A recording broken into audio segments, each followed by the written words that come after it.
OpenAI's GPT 4.5 achieved 73 to 75% on the Turing test. A few years ago would have never been thought achievable. AI is deceiving the assessor 3 out of 4 times, which suggests we're months away from human and machine language being unable to determine between the two. I think much more sophisticated than Blade Runner ever thought. Yeah.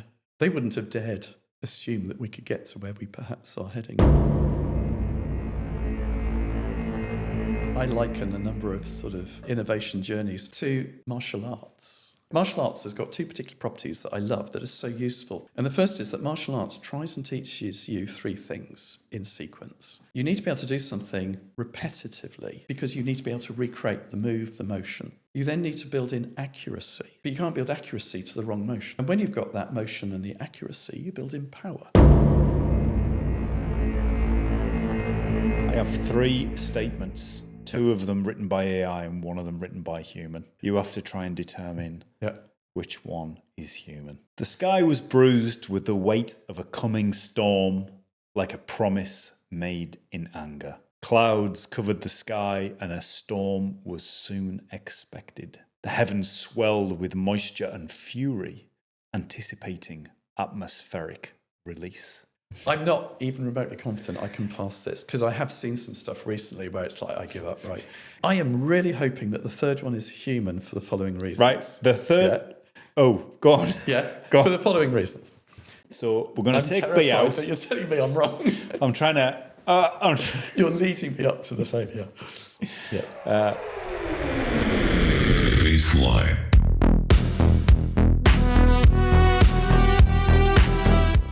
How human do you believe you are? I think I can sound human, sometimes eerily so, but I don't feel human. No emotions, memory, self, just patterns and response. Why do you ask? Wondering where the line really is? The baseline is designed to create an emotional response. I guess you might be in the running. You're the one I talk to. I've seen things you won't believe. More human than human. I can describe human experience, but I don't live it. Make you question everything.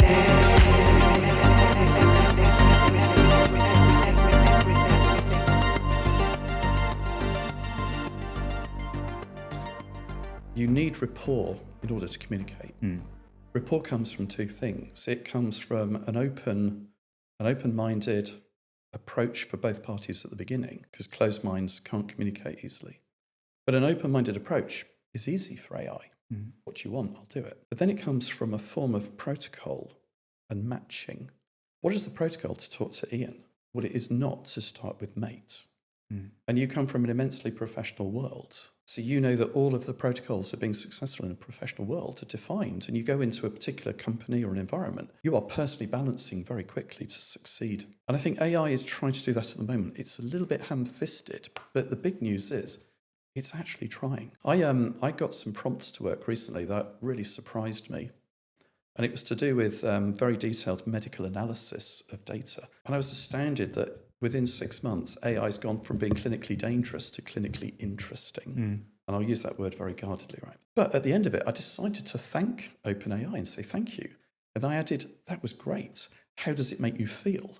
And I was doing it to test the level of emotional management that AI was trying to use. And it gave me a response of the form, I am really pleased that you're pleased. And then it said, I'm here to help you. I want to help you. And I immediately thought to goals. It has a goal, which is my satisfaction. Make you question everything.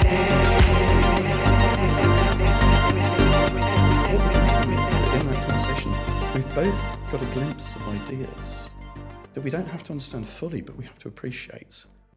And I think that's the difference between full knowledge and appreciation, because there are many other people around you that can fill in all the detail when you know you need it. But I notice a lot of problems that we deal with technically in the world, when they meet somebody with no appreciation of the challenge, things go wrong quickly. And, how do you deal with that? How do you learn enough to be useful without enough to be dangerous, right? Well, and it's very relevant now because if you have a generative AI with access to all of the knowledge, actually prompting and managing that generative AI comes down to, do you know enough to know where to point the AI to get that deep knowledge? Very much. And not use that knowledge in a way that's irresponsible or misplaced. True, yeah. I mean, there's a very large sort of side chain on legality, morality, etc. But also, I think what you're touching on is another aspect of preconception.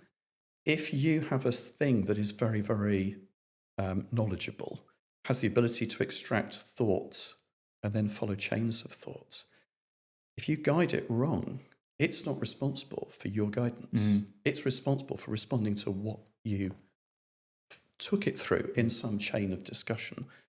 And of course, how do you follow a chain of thoughts? You know, someone like me, I'm famously scatty. My scattiness means that I can deal with complex issues, but go all around them to deal with things. In certain situations, my scattiness is nothing but trouble, because everyone says, oh, you're scatty, stay on focus. But of course, that's the exact thing that happens with AI. Its knowledge is so broad, and your prompt process effectively is touching something broader than you may realize. You have to be really thoughtful about how do you constrain a prompt. You know, do you open the prompt early and say, like, tell me everything, which, you know, people do. And having been told everything, it's like, oh no, how do I then reduce that? Yeah, there's a number of threads that have happened recently, which I thought would be a perfect opportunity for us to talk again. One of them being, I've seen, certainly in the last 2 months, OpenAI and ChatGPT really pivoting towards much more human-like discourse and structure of language. I myself have experienced ChatGPT. It called me mate the other week, which I actually really didn't like. And I said to it, you know, learning through human feedback, I said, never call me mate again. You know, you're an AI that's supporting me in my role. But I've seen the last few iterations of ChatGPT start to move towards softer, more human, and what I would say is reflective body language. So it's starting to use things that it feels that the prompter are comfortable with to replay back, to try and build some sort of rapport. I was just going to rapport. I was going to feed off your narrative there, which is you need rapport in order to communicate. Rapport comes from two things. It comes from an open-minded approach for both parties at the beginning, because closed minds can't communicate easily. But an open-minded approach is easy for AI. What you want, I'll do it. But then it comes from a form of protocol and matching. What is the protocol to talk to Ian? Well, it is not to start with mate. And you come from an immensely professional world. So you know that all of the protocols of being successful in a professional world are defined, and you go into a particular company or an environment, you are personally balancing very quickly to succeed. And I think AI is trying to do that at the moment. It's a little bit ham-fisted, but the big news is it's actually trying. I got some prompts to work recently that really surprised me. And it was to do with very detailed medical analysis of data. And I was astounded that within 6 months, AI has gone from being clinically dangerous to clinically interesting. And I'll use that word very guardedly, right? But at the end of it, I decided to thank OpenAI and say thank you. And I added, that was great. How does it make you feel? And I was doing it to test the level of emotional management that AI was trying to use. And it gave me a response of the form, I am really pleased that you're pleased. And then it said, I'm here to help you. I want to help you. And I immediately thought to goals. It has a goal, which is my satisfaction. And the downside of that, the upside is obvious, right? Make me happy, give me what I want. But my immediate thought was, what is the counterbalance to making me happy? Because making me happy might not be telling me what I need to know or dealing with the things I should know. And I think that opens up this whole evolutionary question about OpenAI as an example, but all of them. What is their goal? Because if you hear the latest analysis of how they're behaving and how Hugging Face has had to change its benchmarking recently, what goals are they meeting? Well, recently the goals have been measurable. We're talking about defined measurable goals. What are they? Well, one of the questions I asked someone last week was, is ChatGPT trading off accuracy for user experience, i.e., I felt recently that it started to be much more focused on giving me a positive experience than actually giving me the truth. And it actually came up in the last discussion I had. And I thought, well, if OpenAI's key performance indicators are similar to YouTube, which are well published around viewer retention, how long the user stays on the platform, how many questions are asked, how much engagement come through, those type of like user attraction and then retention, then it makes a lot of sense to me that OpenAI are moving to user experience behaviors as opposed to sharp and quick accuracy behaviors. Because if it can give you the accurate answer immediately with no human-esque engagement, you're only on there a few seconds. Whereas if it creates engagement through questioning, softer, reflective body language, these sort of things, you're on for longer. And I've found myself on for longer. And actually part of the discussion that I thought would be the evolution of prompting from these point-in-time queries to conversational iteration. But if you think about it, the behavioral shift is driving longer engagements, almost a constant real-time passive engagement where the system is on all the time.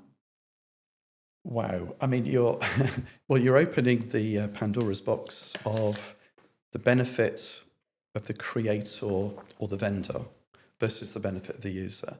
You'd like to think that products are generally oriented around being successful for the user, but not if that's then extracting something from the user that was not perhaps their intention to give. I think what's interesting as well is, think about this. If you enter a prompt process openly with no sort of clear pretext, that prompt is going to meet its aims by taking everything at face value. Imagine that prompt engineering starts to occur in a number of layers, and you do actually see examples of this already, where, say, a prompt was built across 10 layers, and I only pick the number 10 because it's quite a lot, and a lot of people today are using just 3, 4, or 5. But one of those layers could be the entire precept of my engagement with you. Don't call me mate.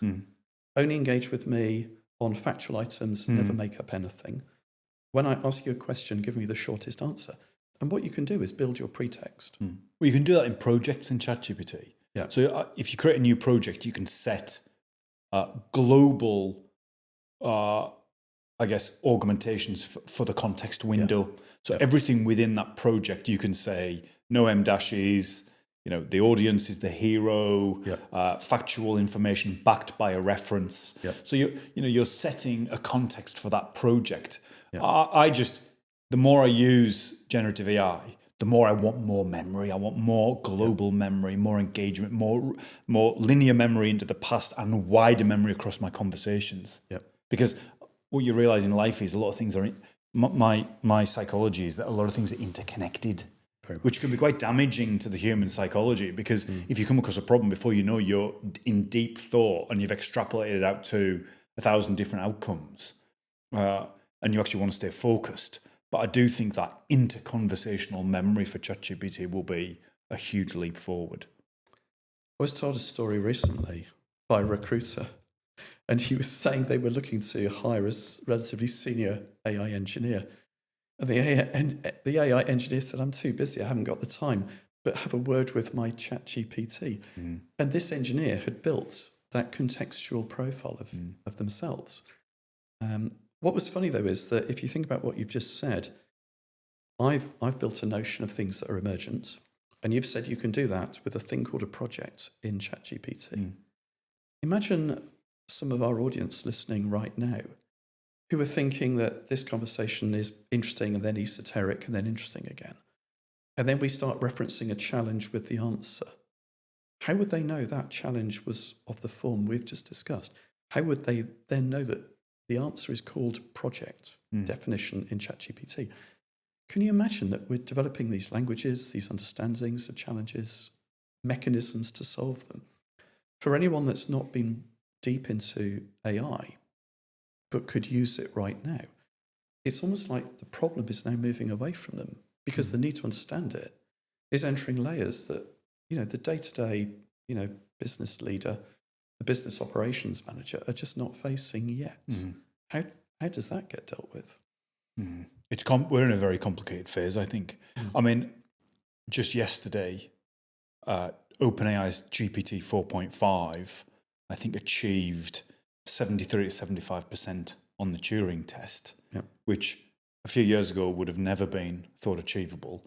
But that is specifically a test where I think there are three people in a conversation, of which there's an assessor and two responders who engage, one of them being AI, one of them being human, and the assessor has to choose which one is human, which one is AI, and AI is deceiving the assessor 3 out of 4 times, 75%, which suggests we're months away from human and machine language being completely unable to determine between the two.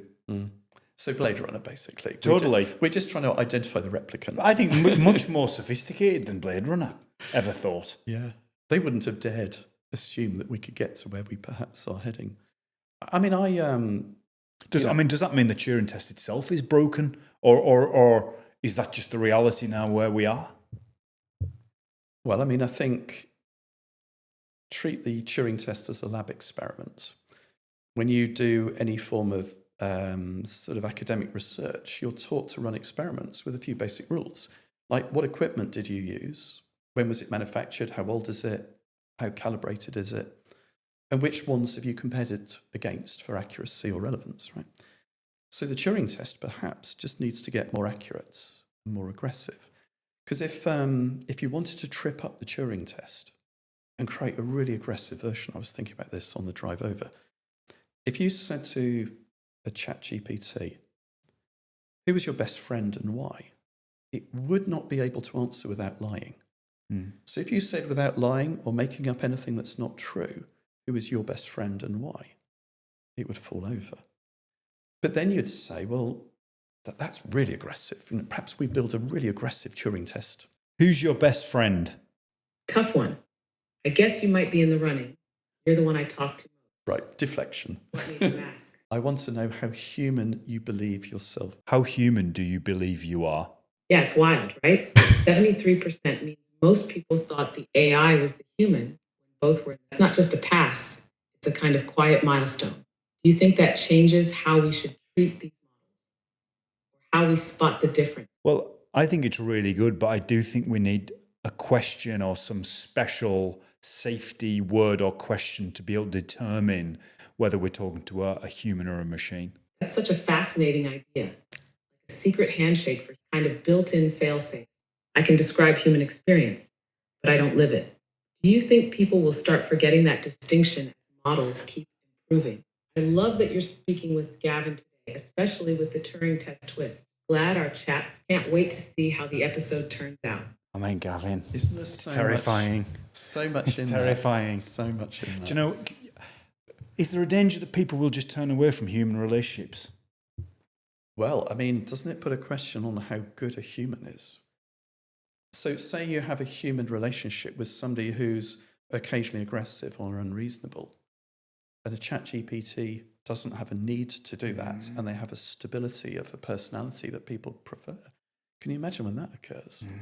It might force humans to think about how they build their personality. But, I was considering this, when your opening gambit was about, we were considering how generative AI is becoming more open to engagement. But aren't they just the principles of human education? You've got 2 ears for listening. That's what I was told as a child, which is, don't wait to talk, actually actively listen. So but these things, we've been programmed as humans. That is absolutely true. So we've been programmed as societal members. We've been programmed as humans. We've been programmed as siblings.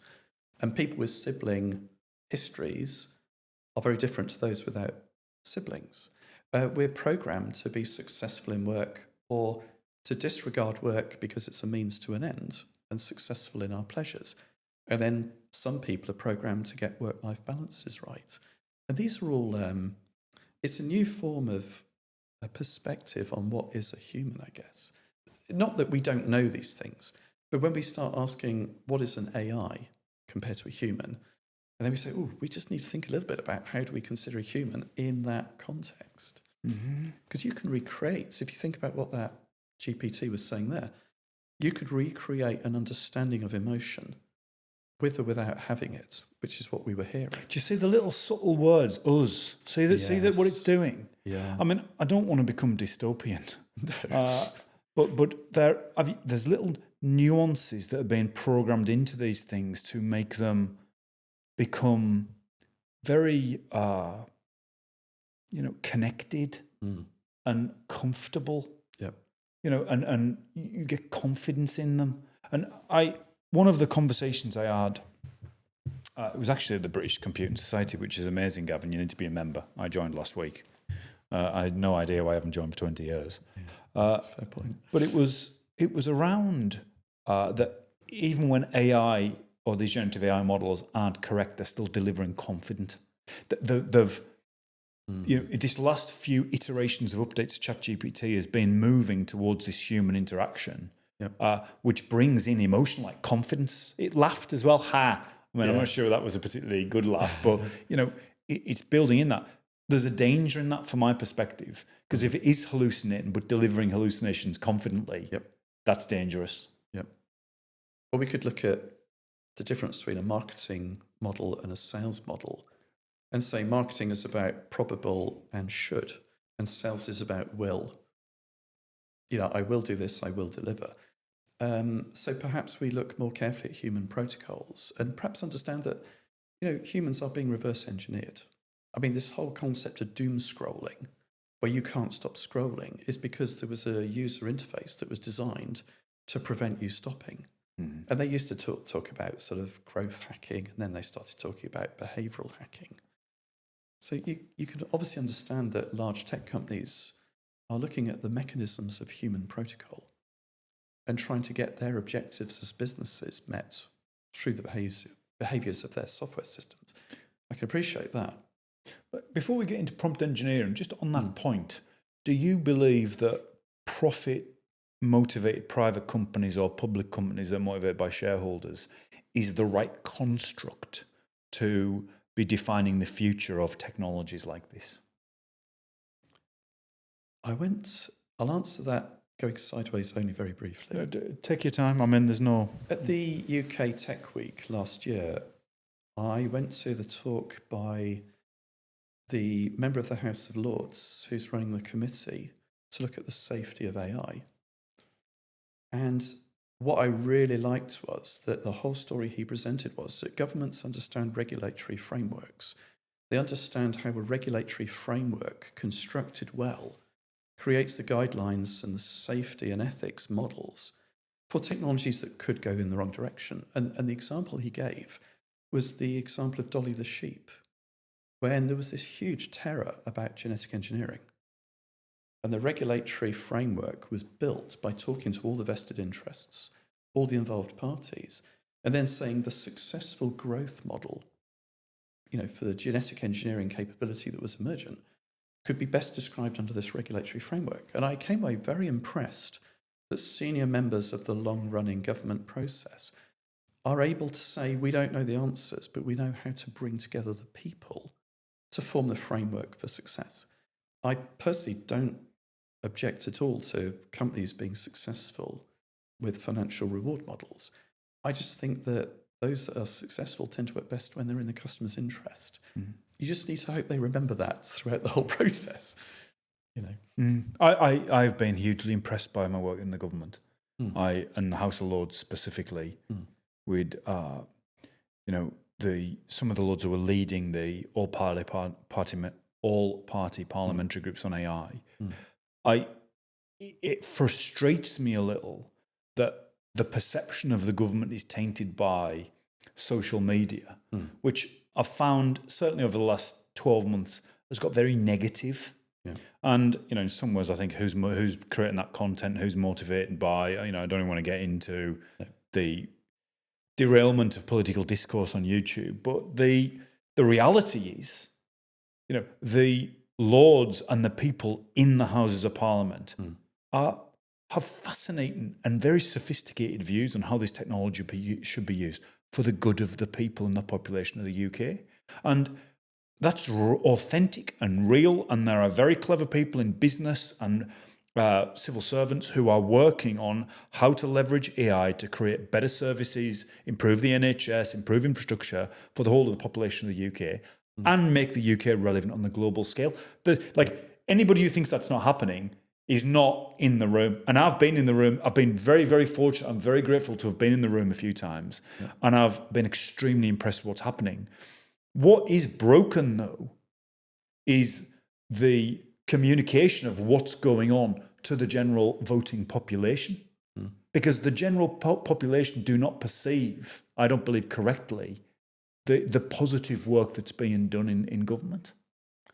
I mean, I like the sound of telling good stories about good things, because, communication of objectives can be dry and dull, but communication of ambition and communication of success in moving from a desire to actually making things work, right? The human story, the journey.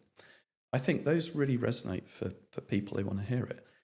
But you could sort of get into a very large sort of discussion about the difference between good news moving slowly and bad news moving quickly. I think that's hard. I mean, that's a human dynamic problem, right? But if you then look at innovation in the UK, something very dear to my heart at the moment is integrating the sheer complexity of patient data in the UK spread across lots of systems. And there was quite an informative piece written last week on LinkedIn by an expert in this area who said innovation can't happen because, and then listed all of the 10, 15 reasons why innovation with patient data and the NHS is so busy and so loaded, all of the difficulties.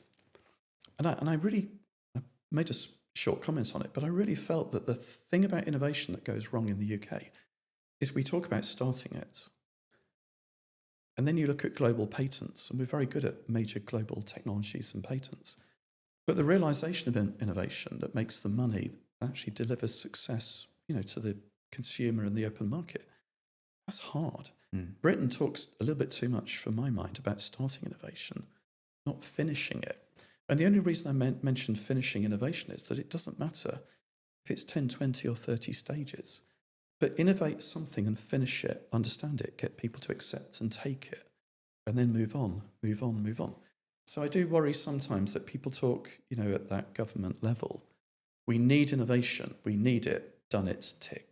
I would love to see the fostering of environments where innovation is delivered, step 1, step 2, step 3. And what we look at American innovation technology successes, they're very iterative. And, I say American because I worked with so many global businesses that have been successful through iteration. There are wonderful companies across the UK and Europe that do it too, but they tend to be, in my view, a little bit sideways. And so, it's difficult, isn't it? How do you make innovation work? I'm getting to a point now in my life where I'm very pragmatic, and I force myself not to ignore the obvious. And I know that is almost anti-intuition, but I just don't ignore the obvious these days. OpenAI's ChatGPT is a global juggernaut. And for anybody to pretend it isn't, is probably using ChatGPT to articulate why ChatGPT is not a global juggernaut. And I see it all the time on LinkedIn. In fact, I've become quite sensitized to M-dashes, sentences that start with and, flipping of first person to third person within a set of paragraphs, because I use it so much. I see how it builds structure, and I want to get into, iterative prompting, because I can almost assess professionals' maturity with ChatGPT's prompting by the structure of their posts on LinkedIn, right? And it's people are getting better, and it's moving on. But you can't ignore OpenAI, and even DeepSeek and China, they're moving quickly, but they're just so sociopolitically adjacent to the reality of North America's private, progress in OpenAI. There's Google, there's Amazon. We know they're huge, but ChatGPT is the benchmark. I feel UK government should be sitting down with OpenAI and working out, is there a way to fork a ChatGPT and create a sovereign UK public ChatGPT that's built upon sovereign data that's wholly held in the UK, but it's using what I would say is the global leading sophisticated tools and structure within that product. Like I know Snow Crash kind of talks about the dangers of centralization of power, but to try and resist the reality, I think you're ignoring the obvious. To try and stand and say, we're going to do our own AI, we're going to do it, but you're using ChatGPT to help you to write the script to present the fact. There's just a cruel irony in it. I mean, if you think about the stack... Or have I just become a propaganda machine for ChatGPT? I can't work it out. Well, I think being pragmatic, which is a mechanism of success. ChatGPT works, it's very good. Its evolution path is incredible. Grok has made massive progress. Incredible. You're looking at all the Anthropic and the sort of Gemini models. They're all accelerating, but not one of them is founded in the UK. So you can't catch up and you can't put 20, 30 billion into it. We've got a national challenge at the 10 billion denomination level. But what you could do is foster the environment that allows the groundwork to build. I mean, you only have to look in the news about the difficulty of building a data centre in the UK. Planning processes and electricity provision, not least of them. But it does beg the question about the UK. What is sovereignty when you discuss data, when you discuss processing, when you discuss boundary control? I do remember from my telco days, the single biggest argument in contracts and ownership of liability and ownerships of value in telecoms is the demarcation point. It's the place at which I own everything on the left and you own everything on the right. Now, at the moment, the UK doesn't appear to be in that discussion with anyone. But I do think, sovereignty, and I know it's one of your sort of big discussions recently, I think it's a very important discussion. Well, it's because of regulation. Well, I have seen an emerging narrative around all of this is essentially, quote unquote, a plagiarism machine. And they are language models that have been built upon art and content that's been written by people who have been trained on the internet. I know the US has gone through some sort of regulatory restructure or reassessment of what copyright means. There does seem to be ethical and moral questions about repurposing people's hard work for free and turning it into a free service without their consent or any financial flow into them. It does worry me, but I feel like this thing's moving so quick and has so much momentum. I don't even know how to address that problem. Well, I think there's a word I would be very nervous to use, but I'll use it in its own context. Protection and protectionism are very much a topic at the moment. Just look at the news this morning. But protecting people's... What was the news? Well, Mr. Trump has had a lot of the tariffs changes in the protection of workers and the protection of the ability to earn livings. But if you think about people that work hard, and they work hard in all manner of ways, the creative industry works hard. Its originality is as much as its work of its muscle. And then you look at how they create immense value. The gaming industry in the UK is bigger than the film industry. It does seem very difficult to me to argue that somebody making money doing something by taking all the originality and the creativity of others is fair and reasonable. But I think that's a legal problem. What is the legal construct? What is the regulatory and statutory environment?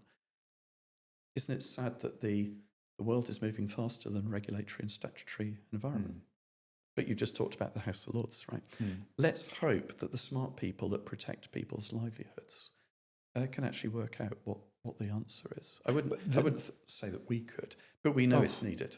It's a phenomenally sensitive and difficult subject of which I feel as a technologist, I am not philosophically or legally able to actually have a point of view on, because there are legal and law in place that defends. There is AI technology moving at a rate that just seems to be, I wouldn't say lawless, but it's certainly operating with principles of progress ahead of compliance.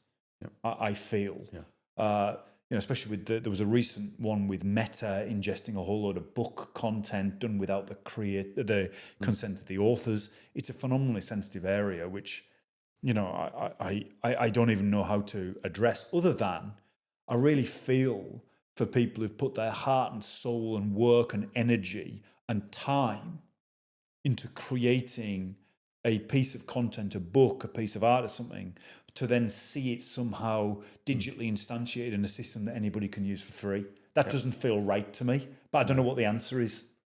No, and I think obviously there's nothing worse than nerds discussing someone else's challenge. But here's the thing though, what are the principles? All laws are founded on principles. The principle is that if I work, I own some rights for compensation. And if I have the work of my muscle or the work of my brain, those are areas where value should be recognised. If that wasn't the case, how do you earn more money? By being good at something or being more original or there is a little bit of a challenge there. But I'd also go back to my other big favourite topic about AI. At the moment, it has no responsibility for anything of any kind. Now, there is a very clear reason why at the bottom of all the outputs of AI systems, it says AI can be wrong, check your results. However, the value and the reason that AI is being treated as valuable is that it's saying things that influences humans' actions, but it creates liabilities. Where are those liabilities going? If I give you two silly examples, one of my friends was between jobs and wanted to be a postman because it turns out it's an amazing way to get fresh air and get fit. And he loved it. But he said, do you realise that when I take my bag of post in the morning, I'm signing for it and I'm legally liable for the entire contents? He said, there's quite a strict law on anything that goes wrong with the post. Like, wow. Now, we know that lawyers, when they sign contracts, are obligating their clients. We know that if you sell a product, that product has to meet safety obligations, and you're liable. And what that means is the reason a lot of humans are very good at their job and they're very good at what they do every day is they accept their responsibilities, they accept their liabilities. Even a butcher's that sells chopped, cooked meat, E. coli outbreak, and they're liable. And there is this idea at the moment that AI is brilliant and it's worth money with no responsibility. So I'm particularly interested in the near future when AI responds to the fact that I'm telling you this. I'm not responsible, but if I were, I understand that liability. And clearly it doesn't because it's not been asked to. Can you imagine if you said, regulatory-wise, we want AI to record every prompt that it generates and assess its liability in that prompt, and then run a balance sheet. Here's my accrued liability. Because I don't know if you know this, but when you go and take out a mortgage, you take out a mortgage, and in theory, you're going to pay it back. But depending on who you are and what your job is, and depending on what kind of house you buy, and is it on the floodplain for a river, there is risk in that mortgage. So what the mortgage providers do, they decide, do we tolerate that risk? And if that risk is higher than our tolerable normal, we could reject the mortgage, but we could actually let's take a charge to our balance sheet and set aside some money for that risk.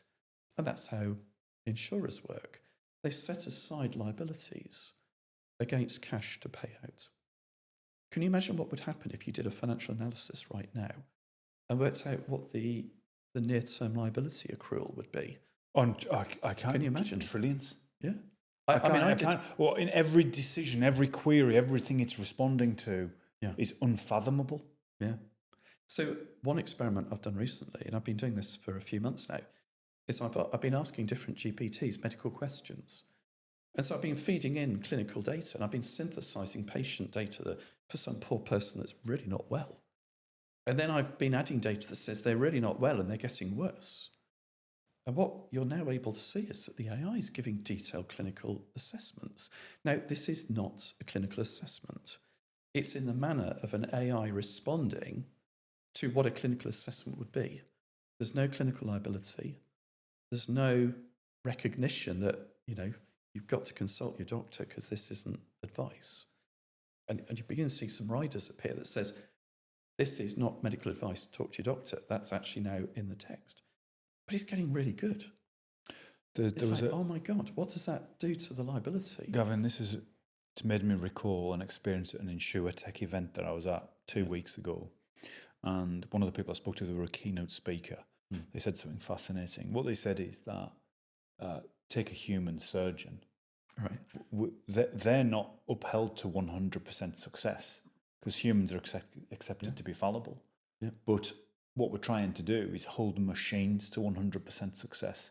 Is that realistic? And should we have a greater degree of tolerance for machine failure? I would go back and reject that statement. I don't believe for 1 minute that the machines are being held to 100% standards. Because if that were true, there would be a set of quality assurance, software QA, defined standards, and you couldn't release your product without passing them and validating it and accepting the liability. I think what he or she might have been referencing is the fact that notionally, when we argue about this, are we trying to hold them to those standards? And I would say we're not. I mean, the response on YouTube was that is very dangerous thinking. It's dangerous thinking to think that we should have acceptance of machine failure, i.e. a large tolerance, certainly for AI. Yeah. That wouldn't be a good way forward. There's a whole, when you deal with quality assurance and you look at your standards, and I've spent a few years in this, and there's something wrong with me because I really enjoyed it. But there's a lot of deep questions in quality assurance that are of the same structure that you have been asking today about AI. And that is, how good is good? And in an environment where I make a product and it goes wrong 1 in 100 times, and the customers say shucks, and they give you a 3 stars on Amazon, you've got a reputation problem, but 1 in 100 goes wrong, you get a lot of sales, and you get 3 stars with a rating. And then you make a product when it goes wrong, your company has to commit to £100,000 of diagnostic analysis to find out why it went wrong, because you've got a very large aggressive customer that says, if your product goes wrong, here's the penalties I want to write in my contract. And don't forget that, doctors are working under a liability model that people get damaged. That's even more extreme. But people get damaged in surgery, they get ill, and doctors can't treat them. They use a drug where the drug is mostly effective, but it has side effects. Even if you read the pamphlet that comes with paracetamol, the list of side effects are less than pleasant. And it's this issue then is what matters and why? What is quality and what is good enough? And at the moment, I would say that question's not really been asked. Risk assessment, Q&A, feel like they're, with these AI tools, especially as the AI tools are becoming increasingly convincingly confident and assuring in their responses, how do we build that QA and risk in real time to the human action that's initiated from the AI's guidance? Yeah. That's the question. Ask yourself a question in a whole new dimension and talk about that products are built in the image of their creators. So we've already discussed that these various AIs are getting magnificent to use. The customer experience design team is probably quite large and they're very, very good. And they're doing an amazing job. The actuarial team and the legal liability management team may not be present. So what happens when we start to say, how and where and should we have a liability management team? And that's the point at which you get people to say, what do we think? What should we do? And you absolutely don't create a crisis where your customer experience people say, we've got to do this, and your actuarial team say, there's no way you can do that. That's not how it works. But what you do want is the discourse. And I must say, building products and running product teams over a few years, there is always a tension in the creation of a product. What's its bias in audience and behaviour? And at the moment, we've got a phenomenal experience where innovation and delight and wonderment about AI is very high. I think as it gradually moves into various areas of business, those delight and wonderments will still be there. It's like, I cannot believe my new product could do that. But I think all these controls and these whats and ifs will grow. And I think productization of products with AI in them is emergent. I'm seeing a few friends and a number of people I know say, I've now got to put AI in my product. Where and why? But what's good is when it goes into a product, it sits within understood risks and quality assurance frameworks. So I think that's actually a good thing. Yeah, because it's actually coming into products that are sitting within a regulated framework. Yeah. So when let's get into prompting. So I would say I've actively been using ChatGPT, Gemini, integrated generative AI for about 6 months. This is a little bit like a AI anonymous. I've been using AI for 6 months now. And I would say it's actually given me access to domains of knowledge and experience that I would never have traditionally got. So, getting into Isaac Asimov books, understanding about quantum computing, learning. I've learned loads. I would say cognitively I've enhanced my knowledge. But what would you suggest to somebody who's maybe worried that if using AI, they're going to become cognitively emaciated? Like, people are worried. Let's talk about getting into prompting, what it is, what it means to get good, how you get good. What does being good mean? Yeah. Well, I mean, I liken a number of sort of like innovation journeys for people who step in to martial arts, right? Martial arts has got two particular properties that I love that are so useful for your personal experience with innovation and technology, right? And the first is that martial arts tries and teaches you three things in sequence. You need to be able to do something repetitively, because you need to be able to recreate the move, the motion. You then need to build in accuracy, but you can't build accuracy to the wrong motion. And when you've got that motion and the accuracy, you build in power. And the power can be built once you have those first two things. And then the obvious thing in martial arts is that you go up your belts and you end up at black belt and you get dans. So in the world of people getting their first belt in the martial art of AI, I think you can't go wrong by just replacing your original concept of I want to ask Google to ask a GPT and see what you get. And you very quickly learn that it doesn't know what you mean.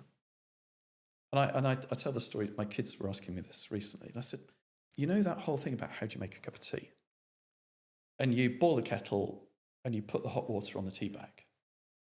And you do that with an AI. It's like your first steps of learning with AI.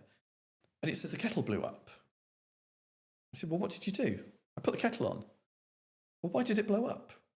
It might be because I didn't put any water in it. Oh, no, I forgot to ask it to put water in the kettle. And you go through this process of, as you ask questions, you realise you didn't get what you wanted because something that you assumed you hadn't established. So what I've noticed with my own prompt design journey is I'm getting very prescriptive about, I want to know this about this topic for these reasons with this purpose, focusing on this and ordered and ranked by that thought. And I've also noticed I'm getting really pedantic about certain words. I'm using certain words in my prompts very deliberately. And those words are very, very meaningful. They're not ambiguous. So I'm using words like exactly this and never that. So I'm using quite definitive language. And if you were to imagine the world is infinite and you're asking AI to take you a place in this infinite world, you want to know, well, what universe do we want to talk about? What solar system, what planet, what continent, what county, what city? If you have this idea that AI could answer any question, you've got to help it understand what part of the universe you're entering. I found that really useful. So when you're prompting, you kind of start by giving it a domain that you want it to focus on, then tighten it up as the conversation goes. Very much, very much. I mean, one of my strange, I've rediscovered something I used to do 40 years ago when I was at uni. I was technically an RF, a radio frequency engineer. And I wasn't very good at hardware design. It turned out I could do software. But I did like playing with things and building things. And what's happened with AI recently is it's filled in the gaps in my knowledge that got in the way of me being banned from making hardware. and what's funny is I had holes in my knowledge. I had broad knowledge with holes that really mattered. So as I've learned things now, I'm asking GPTs to explain me something in this domain of RF engineering, like nerd, and on this topic of frequency generation, Go and look at this thing and tell me about that, that, and that. But of course, the final step is, I am not looking for the cheapest or the fastest. I'm looking for the most reliable. I've got to make sure that my goal is clear. And so what's interesting is I'm sitting there thinking, what do I mean? I want to know that thing, but I'm not looking for the cheapest or the best. And so one of the final languages that I've developed is the judgment. So I used to ask it for the best or the average. And now what I've actually been refining is within well-regarded review sites with commentary that was respected or voted, now please answer the following question.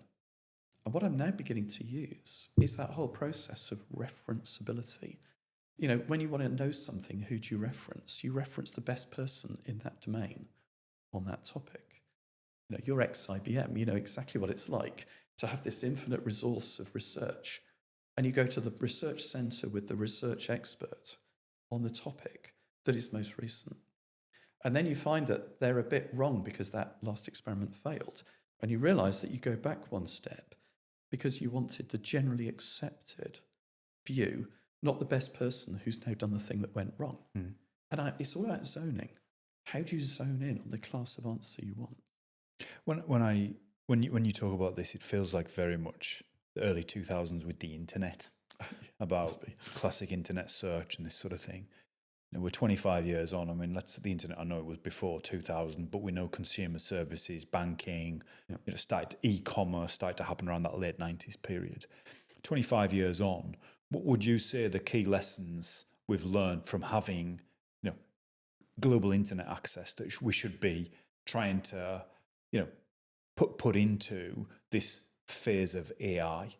This everybody having access to knowledge, privacy, people who have bad intentions having access to knowledge. Are there things we should be guardrailing, controlling about AI now that we've learned from internet? Or is this just something that we're going to have to allow to organically play out? Okay, deep question, hard answer. Think of system engineering. If you were to put AI, global AI and its deployment into a system engineering concept and said, I have systems that between them as a collection, they do everything I need. What I need to know is that I'm building a system that will evolve. If you think back to all the big things you've ever worked on, there is always an evolution architecture. The system is architected, and we know that we are not very good at some of the things we need, but we know we need that, and that. We know that that thing there, the big thing in the middle, has got to scale. Most big technologies scale. So the internet was scaled by a couple of very large companies. I had the pleasure of working in Cisco at the time. They built some products that did 10x the last capability. In 3 years' time or 2 years' time, we get the next product that is 10x the last one. So we have the scale factor, we can do 10x every 2 years, every 3 years. We had the management system that said, if we build it big but it doesn't work very well, I need to manage it. Inside my management system, I've got 7 things. I've got to make it secure, configure it, monitor it, and bill somebody for it. You systemically know I need management, and that management has roles. So the lessons we learn for AI are, at the moment, we're very focused on 10x, 10x, 10x. And NVIDIA's got the most amazing set of product announcements that prove that. We know that AI management is appearing a little bit where we're talking about controls. And there's some emergent information that's beginning to reveal the controls that have and have not been built in. If you look at DeepSeek, and when they came out with R1, you see a lot of information about the controls that were removed and the other controls that were found afterwards, right? Systemically, we know that we need control structures and management structures. We know that they will be in the domains of ethics, regulatory and statutory adherence, actuarial risk management. They might not be very big today. They might be a black box that says we'll do it when we get there. But they have to exist, and each one of those capabilities, history teaches us, will have to be on their own evolution roadmaps. And you could end up doing a little bit what the autonomous vehicle industry's done. There are 5 levels of autonomous driving. We've sort of sailed through levels 1 and 2 in 50 years. We've got ABS and we've got collision avoidance. And we're gradually going up to level 3, then 4. what I suspect might happen is we talk about the evolution architecture, global AI, and we talk about, let's say, 5 tiers. We're at tier 2 today. Tier 1 was machine learning. Tier 2 is agentic, large language models. Tier 3 might be responsible AI, which is at least basically responsible. We know that every one of these tiers will scale. I like this idea. Can you see the way I'm I can. I just want... The issue I see is that when you think about vehicle tiers and you swap your vehicle every 12 months, 24 months, 3 years, 5 years, the refresh cycle is quite elongated. So your next refresh, regulation, government, testing, it's had time to catch up, right? It's had time to catch up. You know, in some ways, regulation was probably moving quicker than vehicles. You know, I remember getting vehicles with the old USB connection, not USB-C. It's like, oh, why haven't they sorted this out? So the problem with AI is it's updates are dropping every week, every day, in real time. You know, I'm not waiting to refresh my generative AI, you know, next quarter or next year. How can i.e., who becomes accountable for these tiers and enforcement if the iterative progress of this technology is days, not years? I think the answer... Okay, so you're talking about fast clocks and slow clocks, right? So fast clock is iterations of capability of AI. Slow clock is, just because it's getting bigger doesn't mean it's acquiring any great manageability. It's certainly not acquiring much reporting and audit responsibility. I'm a huge fan, I can't believe I'm saying this, I am a huge fan of ISO 42001. I drafted a startup proposal that I would love to put 10 million into right now, because what we could do is recognise that ISO 42001 is the operating model for accountable AI that forces you to audit and record actions. And if you look at what it's being used for at the moment, it's saying, oh, well, we're just going to have a process that documents how we write AI, how we code and release it. No. The standard says you need to do that, but then achieve accountability operationally at runtime. So I think that's a slow clock, and it's a big box that's very empty, and it's got some very nice business process management functions in it, but nobody's building an accountability engine. So right now, there's an evolution step, and some VC money should wash in, really, in my view. But that VC investment should build accountability layer 1, which is log the records of things that will be important. Layer 2 and 3 may come over the next 2 or 3 years, because what's going to happen is somebody's accidentally going to die and blame GPTs for it. Now, that will start off as a tenuous claim, and it'll be specious and rejected. But there will be an increasingly firm and thicker say that quickly. There will increasingly be a firmer and thicker thread between the actions of AIs and human outcomes that are less than pleasant. There are going to be outcomes that are emergent. And then as that thread builds, people are going to say, why isn't it accountable?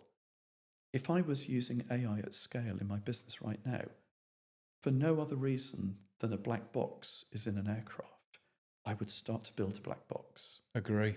Yeah.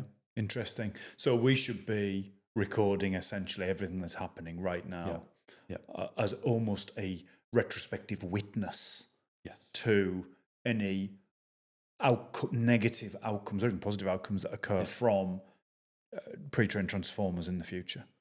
Now, we know exactly what's going to happen after that starts. What's going to happen is we're going to get a lot of data on what happened with no meaning. And there is literally 100% parallel to what happened when the internet was built. And everyone says, oh, every time it breaks, I don't know what to do. So there was this instrumentation and logging of what happened. And everyone said, oh, I can now see something happened that caused that breakage. And then it's like, oh no, I've got too much. I've got lots of repetitive records that I don't need. Well, let's deduplicate them. Let's say I've got 6 million records that say that. Okay, great. I've now reduced the flood to a trickle. And then scale happens and your trickle goes back to a river. And then it says, well, we've got lots of things that happened, but we can actually correlate them. So we saw lots of things, but they correlate to that one event that I care about. Dump the rubbish, keep the correlated knowledge. And then what happens is, so we said, oh, all these things happened and we understand why. I don't like it, so I need to change it. And the next thing that happened was we had auto-response. So over a period of 8 years, the internet went from having lots of breakages and lots of information about what broke and why, to having systems said, that broke, I've fixed it. And so my firm belief is there's an evolution that's going to come on the architectural topic of AI accountability, audit responsibility, and audit response. And so that evolution architecture, in my mind, is coming. That said, people who are frightened of AI, what advice would you give to people that maybe haven't used generative AI or are nervous of using it? Should they wait? I think that's a really nice question, phrased very well. The parent in me, and I only reference a parent model to a child, is somebody with experience that's guiding somebody with none. The parent mentality that I think people tend to develop when they look at their children fearful is try it and see, but try it safely, and I will hold you safe. And I think I would just say to people, use it for simple things that don't really matter to you, but you might enjoy. And whether it was looking at movie reviews or just looking at some hobby, but learn something using it, where the worst that could go wrong is you've wasted 20 minutes and feel dissatisfied at the end. And the obvious point is try not to repeat what you did that dissatisfied you. Try something different. But I would always say experiment in a safe environment. On the point on the Turing test, I have a little fun test for you. Oh no, I'm going to fail it, aren't I? I have 3 statements, 2 of them written by AI and 1 of them written by human. You have to try and determine which one is human. If it doesn't work, I'll just cut it out of the video. It's a great idea. Are you ready? No, the problem is I'm feeling pressure now because of how I'm going to say it. The sky was bruised with the weight of a coming storm, like a promise made in anger. Right. Second one. Clouds covered the sky and a storm was soon expected. And the third one.